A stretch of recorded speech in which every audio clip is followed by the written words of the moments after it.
African Democratic Congress, ADC, stalwart in Lagos State, Gbadebo Rhodes-Vivour, has claimed that about 80% of residents in the state live in poverty, blaming what he described as exclusionary development policies that fail to carry the majority of the population along.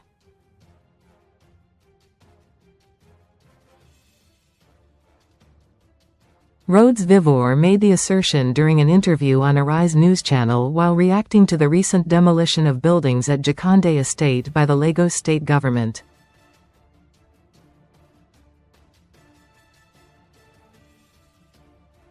He condemned the exercise, describing it as unlawful, anti-poor and reflective of a development model that sidelines vulnerable residents.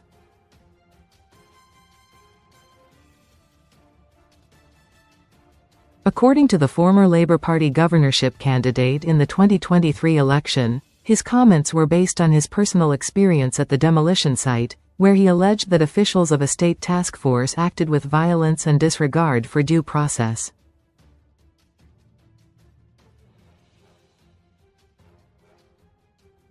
I went to Ilasan and saw, firsthand, the brutality. In front of me, they beat this man to coma.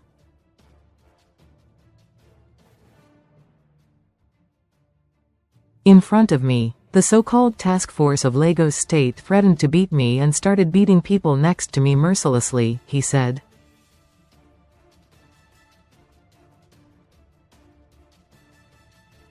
He further alleged that an engineer identified as Umaru was detained for 3 days and subjected to physical abuse, adding that tear gas was also fired at him during the incident.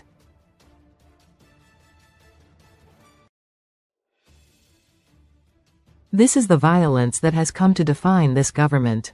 When you have a lawless government that does not even follow court injunctions, that is a serious problem, Rhodes-Vivour stated.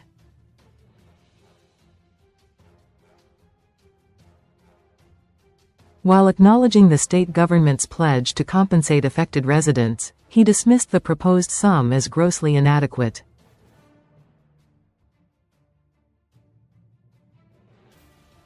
They are talking about compensation of an 11.2 million.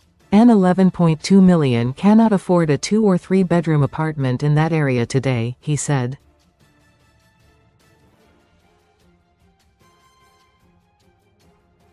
Rhodes-Vivour accused the government of misapplying the Land Use Act to dispossess residents in favor of private interests rather than genuine public good.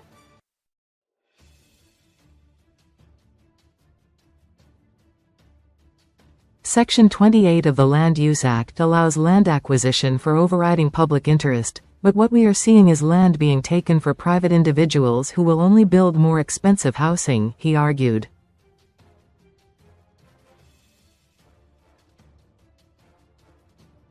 He warned that the demolition would worsen homelessness and compound the cost of living crisis in Lagos.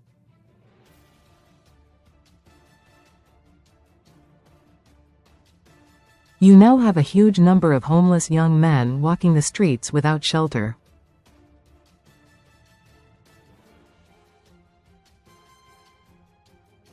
Development is constantly at the exclusion of the poor, he said.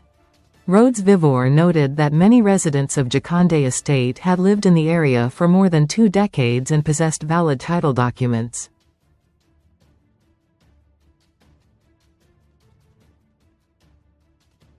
You are destroying their properties, inflicting violence on them, and not compensating them fairly.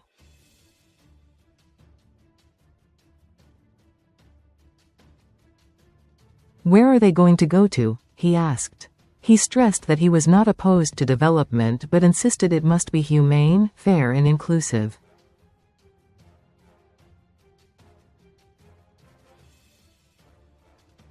Cities must grow and develop, but it should not be at the detriment of the poor, he said, drawing attention to income inequality in the state.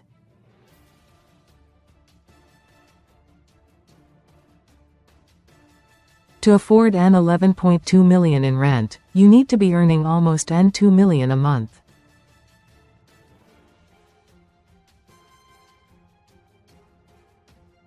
How many poor Lagosians earn an 2 million a month? He added that development pursued without justice and inclusion would continue to alienate the majority of Lagos residents.